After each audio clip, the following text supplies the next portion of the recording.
Like subscribe का button दबा लो अगर आपको और ऐसे रिव्यूज देखने हैं तो। क्यों वीडन, क्यों क्यों रीशूट करना पड़ा तुमको स्नाइडर का वर्जन जब तुम्हारे पास इतना अच्छा कंटेंट था ऑलरेडी। मेरा तो इतना लाइफ खराब हो गया है, इतना लाइफ खराब हो गया है मेरा। जस्टिस लीग स्नाइडर का सरप्राइजिंगली इतना कूल फिल्म मेकिंग है दोस्तों कि थोड़ा चेंजेस यहाँ थोड़ा चेंजेस वहाँ काफी था इस फिल्म को एवेंजर्स जैसा बनाने के लिए। कितना कुछ चेंज किया था वीडन ने अननेसेसरीली। क्या फूक रहे थे डीसी डब्ल्यूवी वालों कि आपको ये फिल्म पसंद नहीं आई। बाबा जी की बूटी। आइए करते हैं रिव्यू टाइम और ब्रेकडाउन डीसी के कूलेस्ट सुपर हीरो मूवी का, जस्टिस लीग स्नाइडर कट। और आप देख रहे हैं जस्ट न रिव्यू। मैं पहले से ये मान लेता हूं कि मैं उनमें से था जो मान चुका था कि स्नाइडर कट अच्छी नहीं होने वाली। आखिर ये वीडन के कट का लॉन्गर वर्जन ही होने वाला था, जो एक्चुअली में ठीक ठाक फिल्म थी और मुझे थोड़ी बहुत पसंद भी आई। अगर आपको वीडन कट याद आएगा, सबसे पहले एक ही चीज याद आएगा, हेनरी कैविल का और डिजिटल स्पॉइलर अलर्ट। अगर आपने 4 घंटे लंबी स्नाइडर कट नहीं देखी तो टाइम निकालो और देख के आओ, और फिर देखो मेरा ये लंबा रिव्यू ब्रेकडाउन। स्नाइडर को आशुतोष गवारीकर वायरस कमबख्त छोटी फिल्म बना ही नहीं सकता। पर जैसे मैंने पहले कहा, Snyder cut film making Marvel है। 70% हर शॉट में वाव फैक्टर है। फिल्म की शुरुआत होती है सुपरमैन की मौत के साथ, और उसकी आखिरी चीख मदर बॉक्सेस को जगा देती है। एक साइबॉग के पास, एक एटलांटिस में, और आखिर वाला थमिस्केरा में। इतना कूल लगता है ये सीन, और ये भी एक्सप्लेन करता है कि सुपरमैन का डर ही था कि मदर बॉक्सेस चुप थी अब तक। जैसे हिपोलिता कहती है, evil does not sleep, it waits। ये मदर बॉक्सेस वेट कर रही थी सुपरमैन की मौत का। फिर बिगिनिंग क्रेडिट सीन शुरू होता है जहां बैटमैन एक्वामैन को ढूंढ रहा है। एक्वामैन मीटिंग बैटमैन सीन होता है जहां वीडन कट में फनियर था, यहाँ फुल ब्लोन सीरियस है। एक्चुअली ये एक कंप्लेन है स्नाइडर कट से कि सबके चेहरे में स्काउल है, जैसे सब मर्डर करके आए हैं। Ultra serious. इसी मीटिंग के दौरान स्नाइडर कट का एक और प्रॉब्लम दिखाई देता है, ओवर इंटेलिजेंस। एक्वामैन के समुद्र में शामिल होने के बाद एक लड़की ट्रिब्यूट में गाना गाती है और क्रीपीली एक्वामैन के टी शर्ट को सूंघती है। कैमरा काफी टाइम तक उस पर निंगर करता है, क्यों पता नहीं। फिर और इंटेलिजेंस सीन्स मिलते हैं हमें, मार्था और लुइस लेन के सुपरमैन को मिस करते हुए। स्नाइडर कट काफी हद तक इंटेलिजेंट है और ओवर सीरियस भी। वीडन ने ह्यूमर डाला था अपने कट में जो काम करता है कई जगह, जैसे पेट सिमेट्री जोक, एक्वामैन का कन्फेशन जब वंडर वुमन उसको लाशों के साथ पकड़ती है। इंटेलिजेंस को रोकने के लिए स्क्रीन पे लेवल पर भी काम किया जा सकता था, तो इसका ब्लेम स्क्रीन पे राइटर क्रिस टेरियो पर जाता है। आई मीन हिस्ट्री लेसन नहीं देखना, इतना लंबा नहीं, विलन का इतना पार्ट नहीं देखना। फिल्म आसानी से 1 घंटा काटी जा सकती थी, फिर परफेक्ट होती। खैर, कूलर सीन्स की तरफ चलते हैं, एक कूल एक्शन सीक्वेंस की तरफ जो वीडन कट पे भी था पर यहाँ लंबा है और बेहतर है। वंडर वुमन का opening action sequence terrorist organisation के साथ जो बैंक में लोगों को बंदी बना लेते हैं। इसमें ना सिर्फ इस टेररिस्ट ऑर्गेनाइजेशन का असली मोटिव मालूम पड़ता है, पर वंडर वुमन कितनी कूल लगती है इसमें। स्नाइडर को ये तो क्रेडिट देना पड़ेगा कि अल्टीमेट रिस्पेक्ट दिखता है for women power. Can I be like you someday?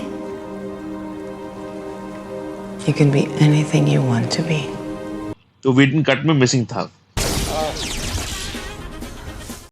ये चीज उस सीन में भी दिखता है जब पहली झलक मिलती है फिल्म के विलन स्टेपनवुल्फ की थेमिस्टीरा में, जहां वीडन कट में अमेजोनियंस बुरी तरह मार खाते हुए दिखते हैं। इसमें जब स्टेपनवुल्फ कहता है I will fill your heart with fear, queen Hippolyta और दूसरी सोल्जर्स जवाब देती है Themyscira! Show him your fear! फिर शुरू होता है इक्वल्स के बीच एक cool combat sequence. Snyder cut में बहुत कुछ नया है। आप याद रखिएगा, इस फिल्म पर रिस्पॉन्सिबिलिटी थी 3 नए हीरोज को इंट्रोड्यूस करने का। सबसे पहला एक्वामैन एके आर्थर करी की बात, जिसे प्ले किया है जेसन मोमोआ ने। इसमें आर्थर के रिलेक्टेंस को दिखाया जाता है कि अपनी माँ के ट्राइडेंट को लेने के लिए। वल्को यानी कि विलियम डेफो इंट्रोड्यूस इसी फिल्म में होने वाले थे, और उसके साथ आर्थर के सीन्स कूल है। तो फाइनली जब टनल में आर्थर ट्राइडेंट के साथ आता है, वो उसका पहला सीन है एक्वामैन विद द ट्राइडेंट, और वो इसी सीन में हमें अपनी माँ के लेगेसी को एक्सेप्ट करते हुए दिखता है। आखिर में क्लाइमेक्स में क्रेडिट सीक्वेंस के दौरान आर्थर और मीरा की आंखें मिलती है, जो सेटअप है जेम्स वॉन की सोलो एक्वामैन मूवी का। फिर आते हैं बैरी एलन एके फ्लैश यानी एक्टर एजरा मिलर पर। फ्लैश का ग्राफ भी इंटरेस्टिंग है। वीडन कट में उसे कॉमेडी के लिए यूज किया गया था, पर स्नाइडर में उसे एक सुपर हीरो का रिस्पेक्ट मिलता है। क्लाइमेक्स में वो स्पीड फोर्स में जाकर टाइम को घुमा देता है, जिसकी वजह से जस्टिस लीग स्टेपनवुल्फ को हरा पाते हैं, और कर्सी क्लेमेंस की आयरस वेस्ट के साथ वो सीन इंडल्जेंट है पर कूल भी, और फ्लैश के सोलो मूवी को टीज करता है जिसे हम आज तक देख नहीं पाए। अब उस किरदार की बात जिसके साथ वीडन कट में सबसे ज्यादा नाइंसाफी हुई, साइबॉर्ग। साइबॉर्ग का पूरा आग गायब कर दिया गया था वीडन के द्वारा, पर स्नाइडर कट में वो देखने को मिलता है और वो बहुत अच्छा भी लगता है। उसके मदर बॉक्सेस के साथ कनेक्शन भी समझ में आता है। साइबॉर्ग का पूरा रिस्पेक्ट मिलता है इस फिल्म में। उसकी माँ की मौत, उसके पिता के साथ स्ट्रेन रिलेशनशिप्स, और फाइनली मदर बॉक्स को बचाते हुए उसके पिता की मौत, सब है इसमें, जो अनफॉर्चुनेटली वीडन ने काट दिया था। नो वंडर रे फिशर इतना नाराज था। स्नाइडर कट में और भी एडिशंस हैं। यहाँ पहली झलक मिलती है डार्क साइड पर। वो आखिरी सीन जहां वंडर वुमन स्टेपनवुल्फ का गला काटती है और उसका सर डार्क साइड पर गिरता है, और डार्क साइड और जस्टिस लीग के नजरें मिलती है। सेटअप है दोनों जस्टिस लीग सीक्वल्स के। और कितना कूल है, क्यों चेंज किया विडन तुमने ये। दो नए सुपर हीरोज इंट्रोड्यूस भी होते हैं यहाँ, जैसे कि स्नाइडर ने खुद ही ट्वीट किया, Harry Lennix as Martian Manhunter का प्रेजेंस है यहाँ 2 सीन्स में, एक लुइस लेन के साथ मार्था के डिस्गाइज में, और दूसरा पोस्ट क्रेडिट सीन में, जिसकी बात मैं पोस्ट क्रेडिट सीन वीडियो में कर चुका हूँ। दूसरा सुपर हीरो है रायन चॉय, स्टार लैब्स में साइबॉर्ग के पिता का असिस्टेंट के रूप में। चॉय का रोल प्ले कर रहे हैं जैंग काय। उनका रोल पूरा कट गया था वीडन कट में। चॉय कॉमिक्स में बाद में जाके सुपर हीरो एटम बनता है, जिसका एक वर्जन हम डीसी के show the legends of tomorrow में देख चुके हैं। वहां ये रोल पुराना सुपरमैन ब्रेंडन रूथ प्ले कर रहे थे, तो पूरा मल्टीवर्स वाला फंडा है यहाँ। खैर, आखिर में ने वंडर वुमन और एक्वामैन को मार डाला है और सुपरमैन को वश में कर लिया है लुइस लेन को मारने के बाद। ये एक्चुअली कहानी थी स्नाइडर के जस्टिस लीग 2 और 3 की, जहां डार्क साइड 2 में जीत जाता है, जिसका ईस्टर एग वो पोस्ट एपोकैलिप्टिक नाइटमेयर सीन्स थे जो बैटमैन देखता है बैटमैन वर्सेस सुपरमैन के दौरान। 3 में बैरी को टाइम ट्रेवल करके पीछे जाके ब्रूस को वार्न करना पड़ता है कि It's Lois! It's Lois Lane! She's the key!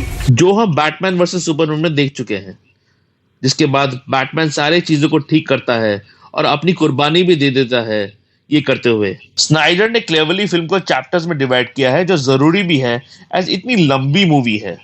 पहला चैप्टर का नाम है don't count on it Batman, जो बैटमैन के टीम को असेंबल करने की कोशिश को दिखाती है।